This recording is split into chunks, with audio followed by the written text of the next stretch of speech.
Hi, ನಾನಿವತ್ತು ಜನಪದ ಲೋಕ ಹೋಗ್ತಾ ಇದ್ದೀನಿ. ಇಲ್ಲಿ ಏನಿದೆ ಅಂತ ನೋಡ್ತೀನಿ. ಫುಲ್ಲು ಎಂಜಾಯ್ ಮಾಡ್ತೀನಿ, ಶೇರ್ ಮಾಡ್ತೀನಿ. ನಾನು ಫಸ್ಟ್ ಟೈಮ್ ಹೋಗ್ತಿದ್ದೀನಿ ಜನಪದ ಲೋಕ. ಹಿಂಗಿದೆ ನೋಡ, ನೀವು ಬನ್ನಿ ನೋಡಿಕೆ.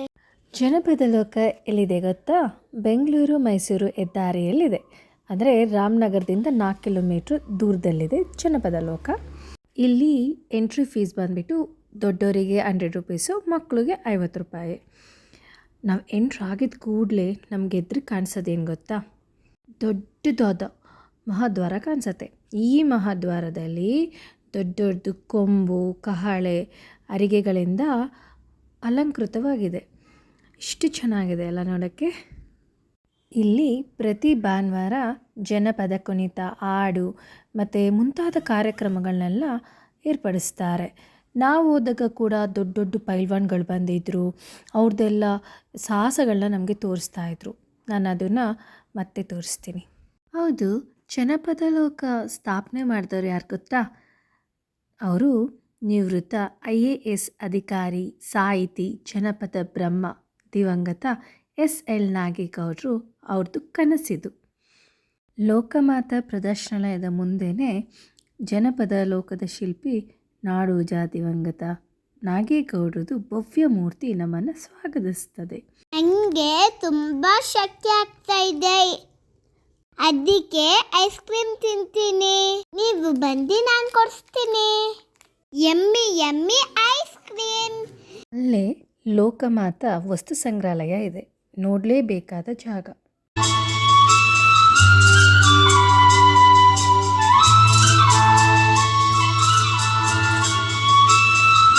ಜನಪದ ಲೋಕಲ್ಲಿ ಜಾಸ್ತಿ ಮಂಗ ಇದೆ.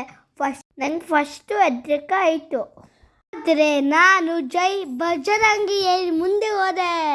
ಆದರೆ ನನ್ನ ತಂಗಿ ಮಂಗನ ಪುನಃ ಹೇಳ್ತಿದ್ದಾರೆ. ಅಯ್ಯೋ ದೇವೆ. ನಾವೀಗ ಬಯಲು ರಂಗಮಂದಿರಕ್ಕೆ ಹೋಗ್ತಾ ಇದ್ದೀವಿ. ಇಲ್ಲಿ ಆವಾಗಲೇ ಹೇಳಿದ್ದೆ ಅಲ್ಲ, ಪ್ರತಿ ಭಾನುವಾರ ಅಲ್ಲಿ ಪ್ರದರ್ಶನಗಳು ನಡೆಯುತ್ತೆ ಅಂತ. ಸೊ ಆ ದಿನ ತುಂಬ ಪೈಲ್ವಾನ್ಗಳು ಬಂದಿದ್ದರು ಮತ್ತು ತುಂಬ ಸಾಹಸಿಗಳು, ಅವ್ರದ್ದೆಲ್ಲ ಪ್ರದರ್ಶನ ನೋಡಿದ್ವಿ. ತುಂಬ ಚೆನ್ನಾಗಿದೆ. ಸೊ ಅದು ನೀವೀಗ ಬರೋ ವಿಡಿಯೋದಲ್ಲಿ ನೋಡ್ಬೋದು. ಇನ್ನೊಂದು ಗೊತ್ತಾ, ನಾವೆಲ್ಲ ನಮ್ಮ ಮಕ್ಕಳನ್ನ ಸಣ್ಣವರು ಅಂತೀವಿ, ಆದರೆ ಇಲ್ಲಿ 3 ವರ್ಷದ್ದು ಸಣ್ಣ ಹುಡುಗ ಕೂಡ ಪ್ರದರ್ಶನ ತೋರಿಸಿದ್ದಾನೆ. ನಿಜವಾಗ್ಲೂ ನೋಡಬೇಕಾಗಂಥ ಪ್ರೋಗ್ರಾಮ್ ಇದು.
ಜನಪದ ಲೋಕದಲ್ಲಿ ನೋಡಬೇಕಾಗಿರೋದು ತುಂಬ ಇದೆ. ನಾವು ಮೊದಲಿಗೆ ಮಹಾದ್ವಾರ ಬಂದ್ವಿ. ಅಲ್ಲಿಂದ ಏನಾಯಿತು, ಬಯಲು ಮಂದಿರಕ್ಕೂ ಸಹ ಹೋಗಿ ಬಂದ್ವಿ. ಅಲ್ಲಿ ಚಿತ್ರಕುಟೀರ ಅಂತ ಇದೆ. ಚಿತ್ರಕುಟೀರದಲ್ಲಿ ಕಪ್ಪು ಬಿಳುಪು ಬಣ್ಣದ ಚಿತ್ರಗಳು ಮತ್ತು ನಾಗೇಗೌಡರಿಗೆ ಸಿಕ್ಕಂಥ ಪ್ರಶಸ್ತಿಗಳಾಗಿರ್ಬೋದು ಮತ್ತು ಬುಡಕಟ್ಟುಗಳ ಜನರ ಛಾಯಾಚಿತ್ರಗಳು, ತೆಂಕುತಿಟ್ಟು, ಯಕ್ಷಗಾನ ಈ ಥರದ್ದೆಲ್ಲ ಮುಖವಾಡಗಳು ಎಲ್ಲವೂ ಸಹ ಅಲ್ಲಿ ನಾವು ನೋಡ್ಬೋದು. ಶಿಲ್ಪಮಾಲಾ ಅಂತ ಇದೆ. ಅಲ್ಲಿ ಏನೆಲ್ಲ ಇದೆ, ಅಲ್ಲಿ ದೊಡ್ಡ ದೊಡ್ಡ ಕಲ್ಲುಗಳಿವೆ ಮತ್ತು ಅಲ್ಲಿ ನಾವು ನೋಡಬೇಕಾಗಿರೋಂಥ ಹಳೇ ಕಾಲದ್ದು ಗಣೇಶನ ದೇವಾಲಯ ಇದೆ. ಅದು ಹಳ್ಳಿ ಶೈಲಿಯಲ್ಲಿ ನಿರ್ಮಿಸಲಾಗಿದೆ. ಅದು ಏನು ಗೊತ್ತಾ, ಆ ಪ್ರಕೃತಿಯ ಒಂದು ಮಧ್ಯದಲ್ಲಿ ಇದೆ. ನೋಡೋಕ್ಕೆ ಅಷ್ಟು ಚೆನ್ನಾಗಿದೆ, ನೋಡಲೇಬೇಕಾದದ್ದು. ಅಲ್ಲಿ ಗ್ರಾಮೀಣ ವೃತ್ತಿಗಳದ್ದು ಏನು ಯೂಸ್ ಮಾಡ್ತಿದ್ರಲ್ವ, ಲೈಕ್ ಕುಂಬಾರಿಕದ ವಸ್ತುಗಳಾಗಿರ್ಬೋದು, ಕಮ್ಮರ ಮತ್ತು ಮರದಿಂದ ಮಾಡಿದ್ದು ಕಬ್ಬಿನ ರಸ ತೆಗಿತಾರಲ್ಲ ಯಂತ್ರ ಅದಿದೆ, ಎಣ್ಣೆ ತೆಗೆಯೋ ಯಂತ್ರ, ಅಕ್ಕಿ ಪುಡಿ ಮಾಡೋ ಉಪಕರಣಗಳು, ಕೃಷಿಯಲ್ಲಿ ಬಳಸುವ ಉಪಕರಣಗಳು. ಇನ್ನೊಂದೇನು ಅಂದರೆ ಮೀನುಗಾರಿಕೆಯಲ್ಲಿ ಬಳಸುವ ಬಲೆಗಳು ಕೂಡ ಅಲ್ಲಿದೆ. ದೋಣಿ ಇದೆ, ತುಂಬ ಇದೆ, ವಸ್ತು ಪ್ರದರ್ಶನ ತುಂಬ ಇದೆ ವಸ್ತುಗಳು ನೋಡಲಿಕ್ಕೆ ಅಲ್ಲಿ. ಮತ್ತು ಏನು ಅಂಟಿಂಗ್ ಮಾಡ್ತಿದ್ರಲ್ಲ ಆವಾಗ ಏನು ಯೂಸ್ ಮಾಡ್ತಿದ್ರು ಆ ಆಯುಧಗಳಿವೆ. ಎತ್ತಿನ ಬಂಡಿ ಇದೆ, ವಿಶೇಷ ಬಂಡಿಗಳು, ಪಲ್ಲಕ್ಕಿ, ಅಪ್ಪ ನೋಡಲಿಕ್ಕೆ ತುಂಬ ತುಂಬ ಇದೆ ಅಲ್ಲಿ. ಅಲ್ಲಿ ಲೋಕ ಸರೋವರ ಅಂತ ಇದೆ. ಅದು ಕೃತಕವಾಗಿ ಮಾಡಿರುವಂಥ ಸುಂದರವಾದ ಸರೋವರ. ದೋಣಿ ವ್ಯವಸ್ಥೆ ಕೂಡ ಇದೆ. ಅದರಲ್ಲಿ ಒಂದು ರೌಂಡ್ ಕರ್ಕೊಳ್ಳೋಗಿ ಬರ್ತಾರೆ. ತುಂಬ ಎಂಜಾಯ್ ಮಾಡ್ತಾರೆ ಮಕ್ಕಳಂತೂ.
ಮಲೆನಾಡಿನಲ್ಲಿ ಮನೆಗಳೆಲ್ಲ ಹೇಗಿರುತ್ತೆ, ಅಲ್ಲಿನ ಜನರು ಹೇಗಿರ್ತಾರೆ, ಅಲ್ಲಿ ಏನೇನು ಕೆಲಸ ಮಾಡ್ತಾರೆ, ಈ ಥರದ್ದೆಲ್ಲ ಕೂಡ ಅಲ್ಲಿ ಸ್ಟ್ಯಾಚು ಥರ ಮಾಡಿ ಹಾಕಿದ್ದಾರೆ ಅವರು.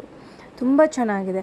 ಅಲ್ಲಿರೋ ಸ್ಟ್ಯಾಚುಗಳು ಕೂಡ ರಿಯಲ್ ಆಗಿ ಅನಿಸತ್ತೆ, ಅದು ಇಟ್ಟಿರೋದು ಅಂತ ಅನ್ಸೋದೇ ಇಲ್ಲ. ಅದು ನೋಡಿ ಎಷ್ಟು ಚೆನ್ನಾಗಿದೆ ಗೊತ್ತಾ ಪ್ರತಿಯೊಂದು.